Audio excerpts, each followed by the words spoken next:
Barishal online স্কুলের পক্ষ থেকে তোমাদেরকে স্বাগতম।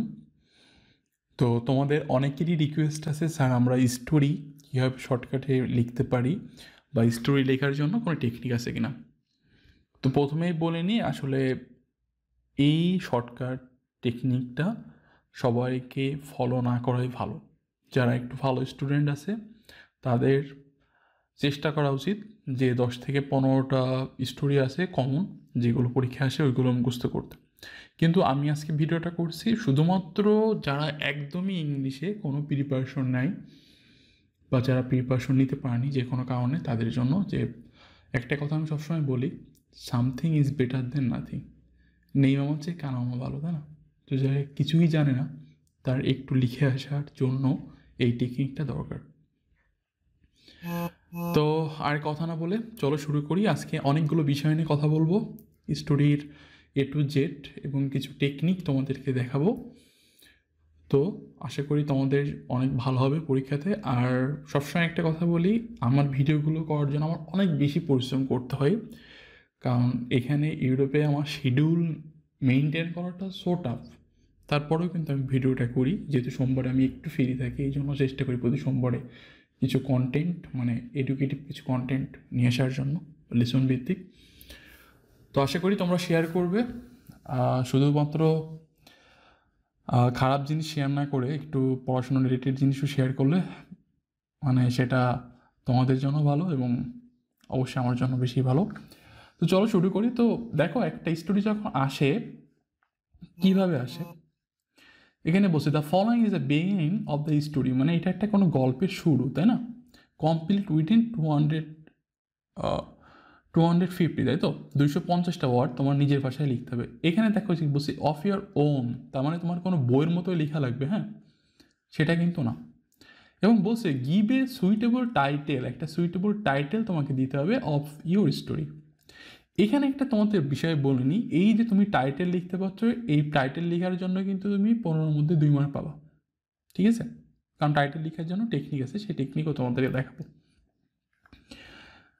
তো এরপরে তোমাকে এখানে কিছু লেখা থাকবে, সেটা লিখবা এবং লিখে বাকিটা তোমাকে লিখতে হবে। এখন কথা হচ্ছে যে স্যার আমি তো এই স্টোরি মানে কোনোদিন পড়িনি বা জানি না, তাই না? তাহলে আমি কীভাবে লিখবো? আর আমি তো তোমাদের সেটাই দেখাবো আজকে, যে তুমি কীভাবে লিখবা বা কোন টেকনিক ফলো করবা। তো প্রথমে আসি যে আমার টাইটেল কীভাবে লিখতে হয়, হ্যাঁ? তো টাইটেল লেখার জন্য এখানে একটা সূত্র আছে, তোমরা এই সূত্র ফলো করলে পৃথিবীর যত স্টোরি আছে সব স্টোরি টাইটেল লিখতে পারবো। ওকে, কী আছে দেখো, অ্যান এডুকেটিভ স্টোরি অফ, তারপরে প্লাস দিয়ে টপিক। এখন কথা হলো স্যার টপিক কীভাবে চিনবো? টপিক আসলে কোনো নাম, সেটা মানুষের নাম হতে পারে বা কোনো পশু পাখির নাম হতে পারে বা পশু পাখি হতে পারে, ঠিক আছে? সেটা তোমাকে যে গল্পটা দিয়ে দিবে এখানে 2-3 লাইনে, সেই প্রথম লাইনটাই পড়লেই তুমি বুঝতে পারবা যে সেইখানে কোনো নাম আছে, হয় পশু পাখির নাম না মানুষের রিলেটেড কোনো নাম। ওকে, তো ধরো এইটা নিয়ে আমরা পড়ছি, ইট ওয়াজ 20 মার্চ অফ 2022, সারা ওয়াজ, এইখানে পেয়ে গেছি সারা, এই যে এই ব্যক্তিটা, তাই না? তাহলে আমরা যদি টাইটেল লিখি তাহলে কি লিখবো? অ্যান এডুকেটিভ স্টোরি অফ সারা। এখন এইখানে টাইটেল লেখার ক্ষেত্রে দেখো, এ কিন্তু বড় হাতের, ই বড় হাতের, এস বড় হাতের, ও ছোট হাতের, তাই না? বা টপিক যেটা লিখবা সেটার নামের প্রথম অক্ষর কিন্তু তোমাকে বড় হাতের লিখতে হবে। এখন কথা হলো স্যার এটা কেন বড় হাতের? কারণ এই টাইটেল লেখার তোমার সিস্টেমটা এরকম, প্রত্যেকটা অক্ষর বড় হাতের দিতে হবে, শুধু প্রিপোজিশন আর আর্টিকেল বাদ। এখন কথা হলো স্যার এম তো আর্টিকেল, তাহলে এ কেন বড় হাতের? কারণ এটা সেন্টেন্সের একদম শুরুতে, হ্যাঁ? এই জন্য তো তোমাদের এত কিছু বোঝার দরকার নেই, তোমরা যেভাবে আছে এইভাবে লিখবা। এ বড় হাতে রাখবা, ই বড় হাতে রাখবা, এস বড় হাতে রাখবা, ও ছোটো হাতে রাখবা, আর এখানে টপিকের যে নামটা বসাবা সেই নামের প্রথম অক্ষরটা বড় হাতে বসাবা। ধরো সারা, তাহলে এখানে আমরা কি লিখবো? সারা। প্লাস দিও না কিন্তু আবার, হ্যাঁ? প্লাস জাস্ট আমি তোমাদের বোঝানোর জন্য দিয়েছি, পরীক্ষার খাতে প্লাস লিখে দিও না। ওকে, তো ধরো এই গল্পটা না এসে আরেকটা গল্প আসলো, আমরা আরেকটা গল্পে যাই, চলো কি আছে। এই যে দেয়ার লিভড এ শেফার্ড বয়, এই যে শেফার্ড বয়, তাই না? তাই না? তাহলে তোমরা এইটা লিখতে বললো, দেয়ার লিভড শেফার্ড বয়, বা শুধু boy, an educative story of boy. আচ্ছা, এরপর আরেকটা দেখি, চলো। Once there lived a happy cobbler, তাই না? ওয়ান্স লিভড এ হ্যাপি, তাহলে কি হ্যাপি কবলার, তাহলে আমরা কবলার লিখবো, কবলার, হ্যাঁ? আচ্ছা, তারপরে আরও একটু দেখি আরও কিছু, চলো।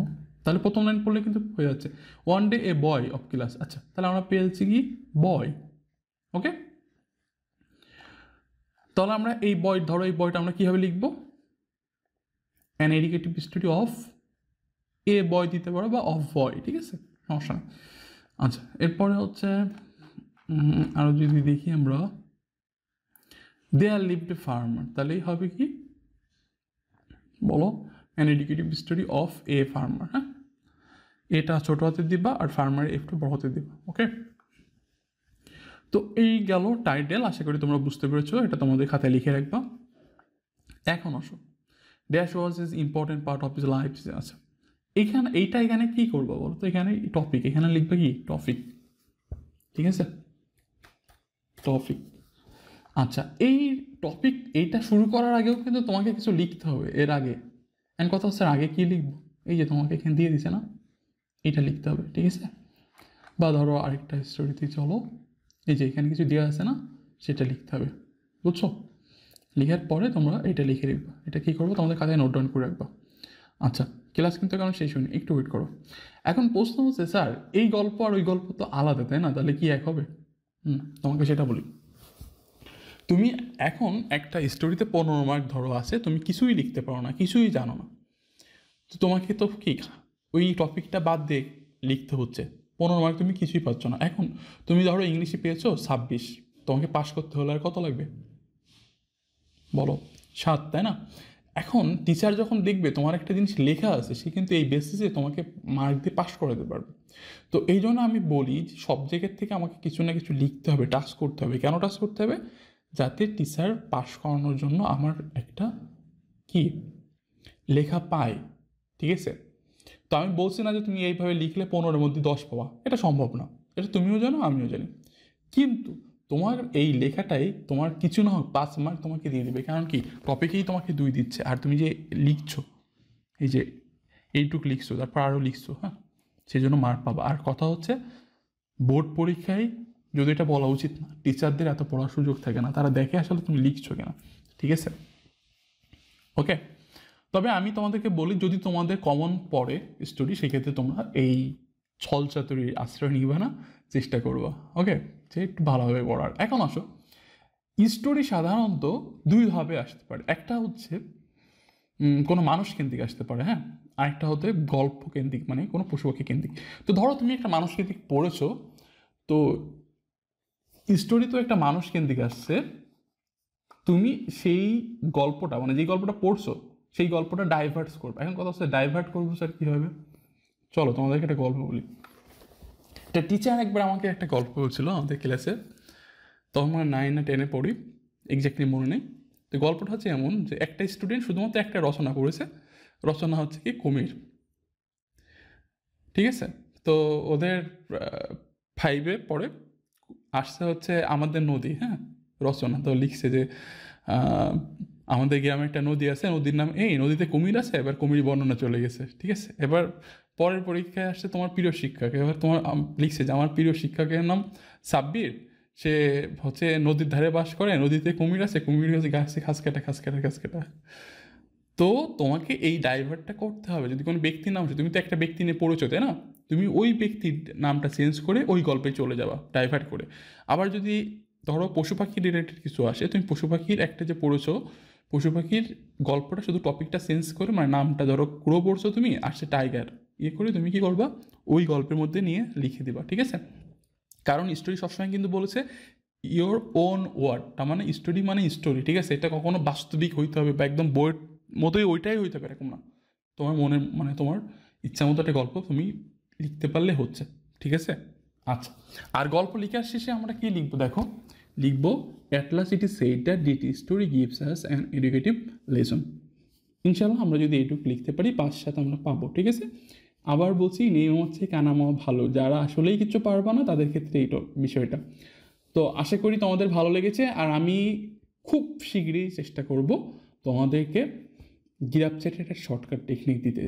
আচ্ছা, আরেকটা বিষয় বলে নিই, তোমাদের জন্য এই যে এসএসসি ইংলিশ পাস করার জন্য আমি একটা প্লে লিস্ট খুলবো আমার চ্যানেলে, তোমরা যেয়ে সেই প্লে লিস্টটিকে দেখে নিতে পারবা। এখনও খুলিনি, খুলবো। এখন কথা হলো, স্যার আমি প্লে লিস্ট কীভাবে দেখবো? চলো তোমাদেরকে একটু দেখাই যে প্লে লিস্ট আসলে তোমরা কীভাবে দেখবা। ও আচ্ছা, আমার নেট কানেকশন অফ আছে মনে হয়, অন করি, একটু অপেক্ষা করো। যদিও একটু মানে লং হচ্ছে, কিন্তু তোমাদের ভালোর জন্যই। অনেকে বের করতে পারো না যে কী হবে স্যার।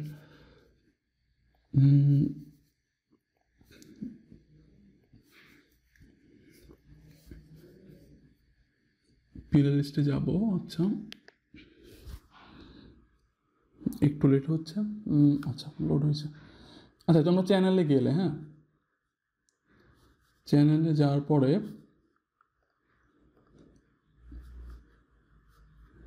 কোথায় গেল আমার চ্যানেলটা? কি আমি নিজেই হারিয়ে ফেললাম নাকি? ও আচ্ছা, ভুল হয়েছে, আমাকে যেতে হবে। সরি লেট হওয়ার জন্য। কিন্তু তোমাদেরকে দেখাই দিই।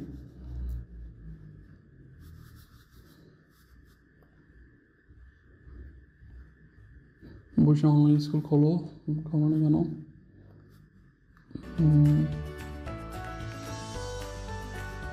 আচ্ছা, এই যে এইখানে আছে কিন্তু তোমার প্লে লিস্ট, ঠিক আছে?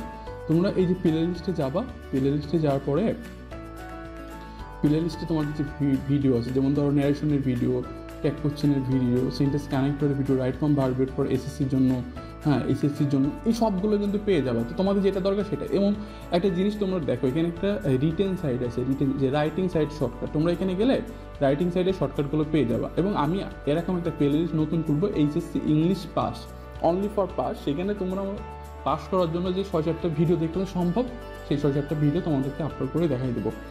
তো আশা করি তোমরা প্লে লিস্টে কীভাবে যেতে হয় সেটা বুঝতে পেরেছো, বা প্লে লিস্ট কী সেটা বুঝতে পেরেছো। প্লে লিস্টটা আলাদা আলাদা করে তোমার বিভিন্ন টপিক থাকে, তোমরা যে সেইখানে ইজিলি খুঁজে পেতে পারো যে একই টপিক। অনেক সময় কী হয়, দেখা যাচ্ছে পার্ট 1 করা হয়েছে 2 মাস আগে, পার্ট 2 2 মাস পরে, তো তখন তো তোমার খুঁজে পেতে সমস্যা। তুমি ধরো আর্টিকেল তোমার দরকার, তুমি আর্টিকেলে যাবা, এখানে সবগুলো পার্ট একই সাথে পাবা। এই হচ্ছে প্লে লিস্ট। আশা করি তোমাদের বুঝতে পেরেছি। তো আজকে ভিডিওটা তোমাদের কেমন লাগলো অবশ্যই কমেন্ট করে জানিও। আর আমার চ্যানেলের স্টোনটা মনে একটু ফাঁকি আছে, কমেন্ট করতে চাই না, শেয়ার করতে চাই না। তো কমেন্ট করে তোমাদের অনুভূতিগুলো জানিয়ে দিও। আর চেষ্টা করবো নতুন কোনো ভিডিও নিয়ে আবার খুব তাড়াতাড়ি তোমাদের সামনে হাজির হতে। সেই পর্যন্ত সবাই ভালো থেকো, সুস্থ থেকো, অবশ্যই বই সংস্কৃতির সাথেই থেকো।